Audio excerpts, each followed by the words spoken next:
जब भी आप जानते हैं कि इंग्लिश एक लैंग्वेज है, और जब भी किसी लैंग्वेज में हमें कोई बात कहनी हो तो अपनी बात को कहने समझाने के लिए हमें हमेशा किसकी ज़रूरत होती है, तो एक सेंटेंस की ज़रूरत होती है। ठीक है, तो हम क्या लिखते हैं इंग्लिश में, सेंटेंस लिखते हैं। ठीक है, बहुत बेसिक सी बात है ये। और जब भी हमें कोई सेंटेंस बनाना हो तो बचपन से हमने एक ही चीज़ सीखी है। क्या चीज़ सीखी है? कर्ता, क्रिया, कर्म और ट्रांसलेशन नरम, हम यही पढ़ते आए हैं।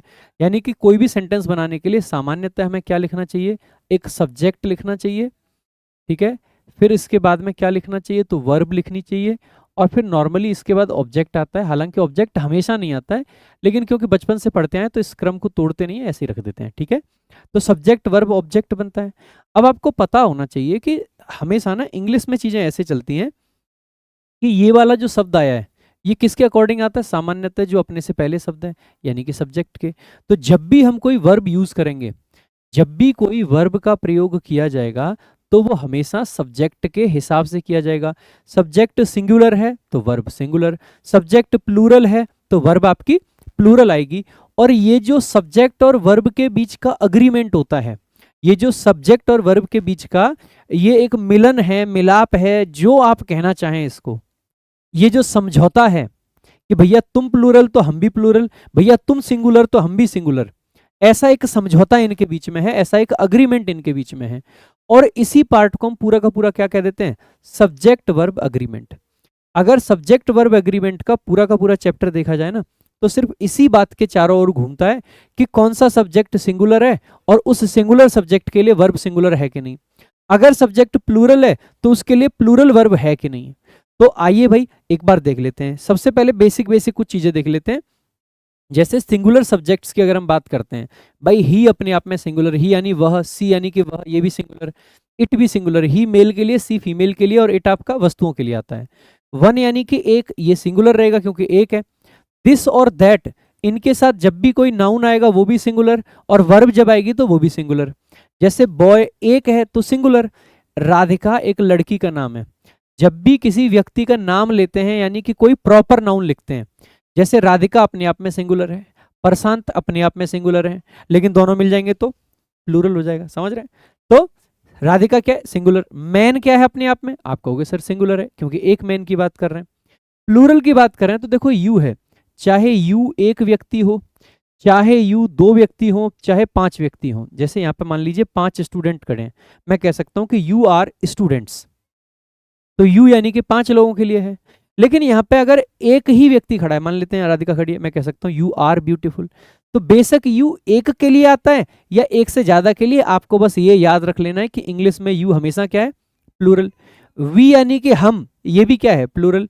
दे यानी कि वह, वो जो होते हैं, मतलब बेसिकली जो थर्ड पर्सन की हम बात करते हैं, तो ये भी प्लूरल। दीज भी प्लूरल, दोज भी प्लूरल, इनके साथ में नाउन आएगा तो वो भी plural. Boys plural, MEN men plural, children plural, ये सब अगर सब्जेक्ट में आएंगे तो क्या बनेंगे, प्लूरल सब्जेक्ट।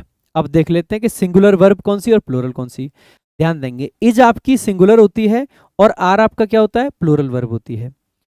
वॉज आपका सिंगुलर वर्ब है और वर आपकी इसकी क्या है, प्लूरल फॉर्म है। हैज सिंगुलर फॉर्म होती है और हैव आपकी प्लूरल फॉर्म होती है। डज सिंगुलर होता है और डू उसके लिए प्लूरल फॉर्म होता है। वर्ब की फर्स्ट फॉर्म में हम एस या ईएस लगाते हैं तो ये आपका सिंगुलर होता है, लेकिन वर्ब की फर्स्ट फॉर्म अकेले आती है तो ये आपकी प्लूरल होती है। कुछ वर्ब ऐसी भी होती हैं जिनमें सिंगुलर प्लूरल हम नहीं देखते हैं, कौन सी होती हैं, कोई भी अगर हम मॉडल वर्ब लिखते हैं तो उसमें सिंगुलर या प्लूरल नहीं देखते हैं। वर्ब की सेकंड फॉर्म लिखें, सिंगुलर प्लूरल नहीं देखेंगे। अगर हम डिड का यूज करें तो सिंगुलर प्लूरल नहीं देखते हैं। अगर हम हैड का यूज करें तो भी हम सिंगुलर प्लूरल नहीं देखते हैं। तो आप पाओगे कि सर इनमें कोई भी सिंगुलर या प्लूरल होने का स्कोप नहीं होता है, नो सिंगुलर प्लूरल। ठीक है, तो एक पॉइंट आपको ये याद रख लेना है कि इनमें सिंगुलर प्लूरल हमें नहीं देखना है। एक चीज जो विशेष और याद रखनी है, जैसे मान लीजिए आपको पता ही है कि वर्ब दो तरीके के हो सकते हैं, हेल्पिंग वर्ब और मेन वर्ब। कई बार तो ऐसा हो सकता है कि हेल्पिंग वर्ब में एक से ज्यादा शब्द आ जाए। आपको ध्यान रखना है कि जो वर्ब का पहला शब्द होगा, यानी कि जो हेल्पिंग वर्ब है, उसमें सिंगुलर प्लूरल देखना है, उसके बाद नहीं देखना है। यानी कि पहले शब्द में देखना है सिर्फ, उसके बाद के शब्दों में सिंगुलर या प्लूरल आपको नहीं चेक करना है, क्योंकि बाद का शब्द तो जो पहला वाला शब्द था ना उसके हिसाब से आएगा, मैं बताऊंगा कैसे। बाकी एक चीज ध्यान रखना, आई को देख के आपको क्या लगेगा, आई मतलब मैं, और मैं तो एक हूं, और अगर मैं एक हूं इसका मतलब है कि यहां पे वर्ब हमें कैसी चाहिए, सिंगुलर चाहिए, लेकिन ऐसा होता नहीं है। आई के साथ में स्पेशल ध्यान रखना है कि इज या फिर आर नहीं आता, क्या आता है, एम। वॉज वर्ब में से वॉज आता है सिंगुलर वाला, लेकिन हैज में से हैव आता है प्लूरल वाला, डू डज में से डू आता है प्लूरल वाला, और फर्स्ट फॉर्म आती है प्लूरल वाली। यानी कि इनका फिक्स है, इनको ध्यान रखेंगे। बाकी हमेशा ध्यान रखेंगे कि कोई भी व्यक्ति का नाम हो, कोई किताब का नाम हो, कंट्री का नाम हो, ऑर्गेनाइजेशन का नाम हो, गेम का नाम हो, मूवी का नाम हो, ये हमेशा सब क्या होते हैं, अपने आप में सिंगुलर होते हैं, इनके साथ प्लूरल वर्ब लगाने की जरूरत नहीं है, चाहे देखने में प्लूरल लगे। जैसे आप एक वो सुना होगा, मालगुडी डेज एक बुक है, डेज लिखा है लेकिन किताब तो एक है। थ्री इडियट्स एक मूवी है, एक ही तो मूवी है। अमर अकबर एंथनी, देखने में लगेगा कि तीन लोग हैं, लेकिन तीन लोग नहीं, एक मूवी का नाम है। टू स्टेट्स करके एक मूवी आई थी, वो क्या है, सिंगल है, एक ही मूवी तो है, नाम ही तो टू स्टेट्स है। तो ऐसे केस में आपको ध्यान रखना है कि हमेशा सिंगुलर वर्ब आती है। तो एक बार देख लीजिएगा, राधिका लिव इन दिल्ली, भाई राधिका तो एक लड़की है, एक लड़की है तो सिंगुलर वर्ब, सिंगुलर वर्ब तो लिव्स का यूज करेंगे ना कि लिव का। करेक्ट बात है, राधिका दिल्ली में रहती है, यू सब्जेक्ट है, वॉज आपकी वर्ब है। आपको क्या बताया था, ये हमेशा और हमेशा प्लूरल वर्ब लेगा यू, कभी भी सिंगुलर वर्ब इसके साथ नहीं आएगी। तो वॉज का नहीं, किसका प्रयोग करेंगे सर, आप कहोगे सर वर्ब का प्रयोग होगा। वी सब्जेक्ट है और इज लगा रखा है, भैया आपको पता है कि वी अपने आप में प्लूरल होता है, तो इसके केस में आप आर का यूज करोगे ना कि इसका। So we are ready for the test. Three Idiots, ये तो एक मूवी का नाम है, और अगर एक मूवी है, बेशक ये देखने में प्लूरल लगे, लेकिन आपको वर्ब सिंगुलर लिखनी है, तो इज अ गुड मूवी, तो वर्ब कैसी आएगी, सिंगुलर आएगी। बेसिक सा कॉन्सेप्ट है भाई, एकदम क्लियर है। आ जाओ एक बार इस पे बेस्ड कुछ क्वेश्चन देख लेते हैं। पहला ही क्वेश्चन है, देखो सीपीओ प्री 2023 में पूछा हुआ, ही आर वेरी थर्स्टी, क्या आप ऐसे कहोगे कि ही के साथ आर आएगा, आप कहोगे सर ही के साथ कभी भी आर का प्रयोग नहीं किया जाता है, तो ही इज हमें लिखना पड़ेगा ना कि ही आर। ध्यान देंगे, ये यहाँ पे वर्ब की फर्स्ट फॉर्म आ रखी है फुल स्टॉप के बाद। भाई जब भी वर्ब की फर्स्ट फॉर्म से कोई सेंटेंस शुरू होता है तो इसको हम इंपेरेटिव सेंटेंस बोलते हैं। ऐसे केस में यू आपका हिडन सब्जेक्ट होता है, तो गिव आपकी वर्ब है, हिम उसका ऑब्जेक्ट है, अ लिटिल वाटर भी ऑब्जेक्ट है, और टू प्लस वी वन आपका इन्फिनेटिव कहलाता है। कौन से पार्ट में एरर था, ए पार्ट में, आर की जगह पे इज का यूज किया जाएगा।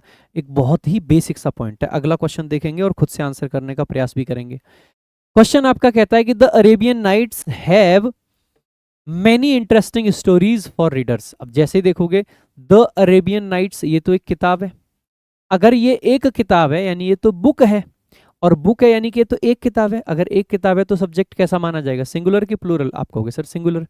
सिंगुलर माना जाएगा तो हैव का नहीं किसका प्रयोग होगा, अरे हैव का नहीं किसका प्रयोग होगा, तो आप कहोगे सर हैज का प्रयोग होगा ना कि हैव का। तो has many interesting stories for readers, आप कहोगे सर सीधी सीधी बात है, कौन से पार्ट में एरर आ जाएगा, आप कहोगे सर सी पार्ट में, ये कौन से में, बी पार्ट में। सिंपल सा क्वेश्चन है। देखो अगला क्वेश्चन आपका, ये स्टेनो का पूछा गया क्वेश्चन है, ये CHSL 2024 में आया हुआ है। ही सब्जेक्ट है, ऑर्गेनाइजेज आपकी वर्ब है, ही के आगे ऑर्गेनाइजेज आपकी वर्ब आ गई। ही ऑर्गेनाइजेज, अब क्योंकि ही सिंगुलर होता है तो ES लगा रखा है, सही है, कोई दिक्कत नहीं है। क्या ऑर्गेनाइज करता है, अ चिल्ड्रंस फेयर, एक बच्चों का मेला। कब कब करता है, तो एवरी ईयर, ये फ्रीक्वेंसी बताता है, एडवर्ब होते हैं ये शब्द। एंड आपका कंजंक्शन होता है, हिज फ्रेंड्स आपका क्या है, आप कहोगे सर नई क्लॉज का सब्जेक्ट है। फ्रेंड्स तो अपने आप में आपको क्या दिखाई दे रहा है, आप कहोगे सर फ्रेंड्स तो अपने आप में प्लूरल दिखाई दे रहा है। और अगर मेरे भाई ये प्लूरल है तो कम्स का यूज होगा या कम, आप कहोगे सर वर्ब की फर्स्ट फॉर्म प्लूरल होती है, उसमें ऐसे ES लगाने से सिंगुलर बनता है, इसका मतलब है कम का यूज करेंगे। तो कौन से वाले पार्ट में एरर हो जाएगा, आप कहोगे सर सी पार्ट में एरर है। SSC CHSL का क्वेश्चन था। अगला देख लेते हैं, I goes to attend dance classes at the national dance academy. भाई आई के साथ आपको क्या बताया था, आई को पास्ट में सिंगुलर मान लेना, वॉज लगाना, प्रेजेंट में प्लूरल वाले आएंगे, तो आई गोज नहीं होगा, क्या होगा, आई गो हो जाएगा। कौन से पार्ट में एरर है, ए पार्ट में एरर है, यही करेक्ट आंसर हो जाएगा भाई। बहुत सिंपल है, बहुत सिंपल है। आ जाओ भाई अगला क्वेश्चन देख लेते हैं। अगला आपका क्वेश्चन है, he have workers from Ireland and France in his factory. अब जैसे आप इस क्वेश्चन को देखोगे, ही को क्या मानते हैं, सिंगुलर की प्लूरल, आप कहोगे सर ही एक व्यक्ति के लिए आता है, मेल के लिए, एक के लिए आता है यानी सिंगुलर है, सिंगुलर है तो हैव का नहीं किसका प्रयोग करेंगे, आप कहोगे सर हैज का प्रयोग होगा। भैया बताइए एक बार, कॉन्सेप्ट आसान लगा कि मुश्किल लगा? आसान लगा। अब आपके मन में एक चीज और आ सकती है कि सर देखो पढ़ लिया, अब कैसे पता चलेगा कि ये हमें अच्छे से आ गया है, ये हम सारी चीजें अपने आप से कर लेंगे कि नहीं कर लेंगे? भाई उसके लिए आपको क्या करनी पड़ेगी? प्रैक्टिस। उसके लिए करनी पड़ेगी प्रैक्टिस। तो हमने एक चीज सोची है कि ये जो वीडियो है इसका एक प्रॉपर कोर्स बना के हम अपने ऐप पर डाल देंगे फ्री में, ऐसे नहीं, फ्री में। और उस ऐप में क्या होगा कि जैसे पहला रूल आपने पढ़ा, बहुत सारे बच्चे तो ऐसे होंगे कि सारे रूल पढ़ने के बाद में मिक्स टेस्ट लगाना प्रेफर करेंगे। तो आपके लिए कुछ मिक्स टेस्ट लगा देंगे जहां पे 100 के 100 जो 101 गोल्डन रूल्स हैं आपके, उन पूरे में से क्वेश्चंस होंगे और आप प्रैक्टिस कर लेना। कुछ बच्चे ऐसे होंगे जो बेचारे अभी उतने अच्छे से बहुत दिन से प्रैक्टिस नहीं कर पाए हैं, तो उनको हर रूल की अलग से प्रैक्टिस करने की नीड होगी। तो हम एक काम और करेंगे कि हर रूल पे एक एक टेस्ट अलग से डलवा देंगे कि ये रूल नंबर 1 का टेस्ट है, ये रूल नंबर 2 का टेस्ट है। यानी कि जो रूल आपने पढ़ा है आप उस रूल पे जाके प्रैक्टिस कर सकते हो। अब आप कहोगे कि सर ये सब चीजें क्या कॉस्ट लगेगी? तो इसकी कॉस्ट होगी आपके लिए जीरो, मेरे लिए जो खर्चा होना कोई दिक्कत की बात नहीं है, मैं अपने लिए कर लूंगा। ठीक है? तो मेरी तरफ से जो खर्चा होगा मैं उसके बदले आपसे कुछ नहीं लूंगा। आपको फिर ये कहां पे मिलेगा? तो भाई हमारा जो एप्लीकेशन है टॉपर्स विजडम, ये एप्लीकेशन आप डाउनलोड कर लेना, लिंक आपको पिंड कमेंट में और डिस्क्रिप्शन में मिल जाएगा। एप्लीकेशन को डाउनलोड करने के बाद में कोर्सेज के सेक्शन में जाइएगा। कोर्सेज के सेक्शन में आपको बहुत सारे बैचेज मिलेंगे जहां पे टॉपर्स की चॉइस बैच, वीओडी बैच भी आपको मिलेगा रिकॉर्डेड वाले सेक्शन में। लेकिन जब आप फ्री वाले सेक्शन में जाएंगे तो आपको ये रूल्स वाला बैच मिल जाएगा, स्क्रॉल करके देख लेना। रूल्स वाले बैच में आप जैसे ही अंदर जाओगे तो आपको सारे तरीके के टेस्ट मिल जाएंगे, रूल वाइज टेस्ट भी होंगे और पूरा का पूरा कंबाइंड टेस्ट भी होंगे। इस रूल की फ्री पीडीएफ भी होगी और प्रिंटेबल फाइल भी होगी। साथ ही साथ में इस रूल को, जैसे हमने पिछली बार भी रूल की वीडियो को एक बुक के फॉर्म में डाला था, तो ये बुक के फॉर्म में भी आप पॉकेट रॉकेट के रूप में खरीद पाओगे, जो कि बहुत जल्दी अवेलेबल करा दी जाएगी। तो अगर आप लेना चाहते हैं, तो नहीं लेना चाहते हैं तो मैंने आपको बता दिया, इतना फ्री में आपको हर एक चीज एक ही स्थान पर मिलेगी। इससे बेहतर कोई ऑप्शन नहीं है। पूरे वीडियो में बार बार नहीं बताऊंगा, एक ही बार अच्छे से बता रहा हूं कि जितनी प्रैक्टिस की जरूरत होगी सब यहां मिल जाएगी। अगर हर रूल पे आप ऑन एन एवरेज 10 क्वेश्चन भी मैं डालूंगा तो 1000 क्वेश्चन तो 100 रूल के वैसे ही हो जाते हैं। और अलग से जो मिक्स्ड डालने वाला हूं वो अलग है। यानी कि इतनी प्रैक्टिस हो जाएगी कि इसके बाद में आपको एरर डिटेक्शन या इंप्रूवमेंट या फिलर्स और कहीं से पढ़ने की नीड नहीं होगी। कंप्लीट ग्रामर आपकी इसी वीडियो से आपके पेपर में आने वाली है। भाई मजा आया? अगर आप चाहते हो कि आप सारे 101 रूल्स देखें तो आप देख सकते हैं प्रशांत सोलंकी इंग्लिश यूट्यूब चैनल पर जाकर। और अगर आप चाहते हैं कि सारे रूल्स को एड फ्री देखें, साथ में टेस्ट लगा के प्रैक्टिस भी करें, तो आप डाउनलोड कर सकते हैं टॉपर्स विजडम ऐप, क्योंकि वहां पर सब अवेलेबल है।